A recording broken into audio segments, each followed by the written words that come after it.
In a hydrogen atom, electron jumps from n shell to k shell. Then select incorrect alternative.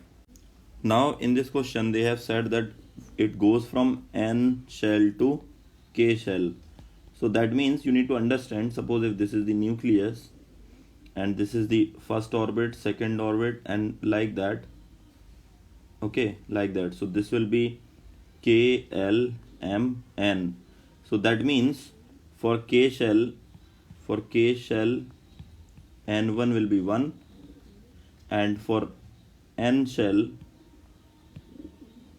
n2 is going to be 4, right? So now we need energy. So we know that energy formula En is equal to minus 13.6 divided by n square, right, for hydrogen atom in electron volts. So I can write delta E is equal to En is equal to 4 minus En is equal to 1. If I keep the values, that would be minus 13.6 upon 4 square minus of 13.6 upon 1 square, and this overall term will be in electron volts. So that will be is equal to, so minus 13.6 divided by 16 plus 13.6, correct, in electron volts. So if I move further, that will be 16, so this will be 0.85. So 13.6 minus 0.85, and we know that this is going to be 5, this will be 7, this will be 8, this will be 7 minus 17 minus 8, 15 minus 8, 7, and this will be 12. So 12.75 electron volt. That means statement number 1 is correct. Okay, now they are asking about the wavelength of photon. So wavelength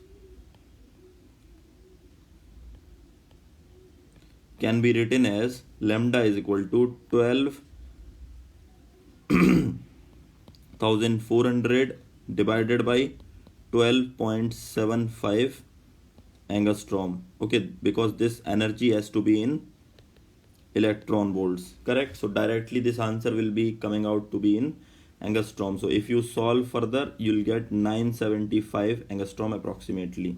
That means this answer is also correct. So statement number 2 is also fine. Now we need to calculate the frequency. So now in order to calculate frequency, what do I need? I can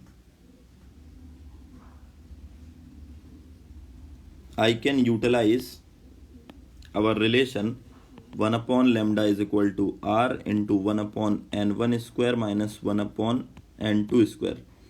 Let us put 1 upon n1 square, 1 square minus 1 upon 4 square. Once I put the value, so we get r into 1 minus 1 upon 16, which is r into 15 upon 16, right? So from there lambda is 16 by 15r only, correct? So once we got the lambda, we know that v is equal to f lambda. So here v is going to be c, and f is we want to calculate lambda at 16 by 15r. So from there frequency is 15 by 16 r into c. Okay, so this statement is also fine. That means only the fourth statement has to be incorrect, but still we have to see. So let me remove this. So now they are talking about Balmer series.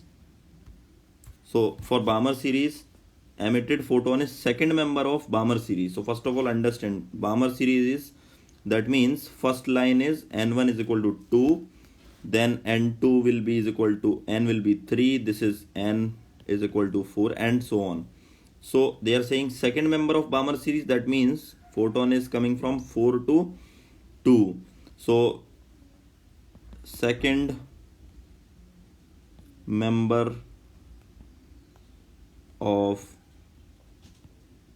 Balmer series, that represent n1 is equal to 2, n2 is equal to 4, correct?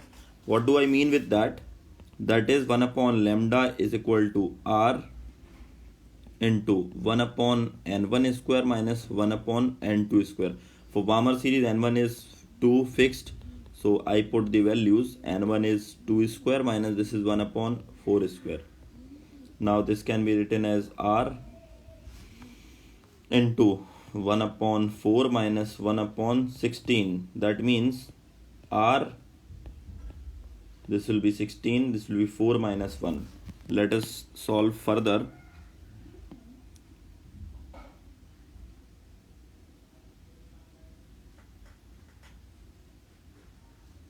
Okay, so now I can write it here. This will be 1 upon lambda is equal to r into 3 by 16. So from there lambda is going to be 16 by 3r. Okay, so if we know the lambda, so now how do we say this is right or wrong? First of all, wavelength has to be 975 or frequency has to be 15 RC by 16. So if I calculate frequency f dash, that would be c by lambda. If I put the value of c upon lambda is 16 by 3r. So this gives us 3 RC divided by 16 f dash. That means this cannot be right choice because already we know that this answer is correct. So this frequency is wrong for this segment. That means option number 4 has to be the wrong choice. So option number 4. Okay, so in this case this is our right choice because we want to select incorrect alternatives. Fine.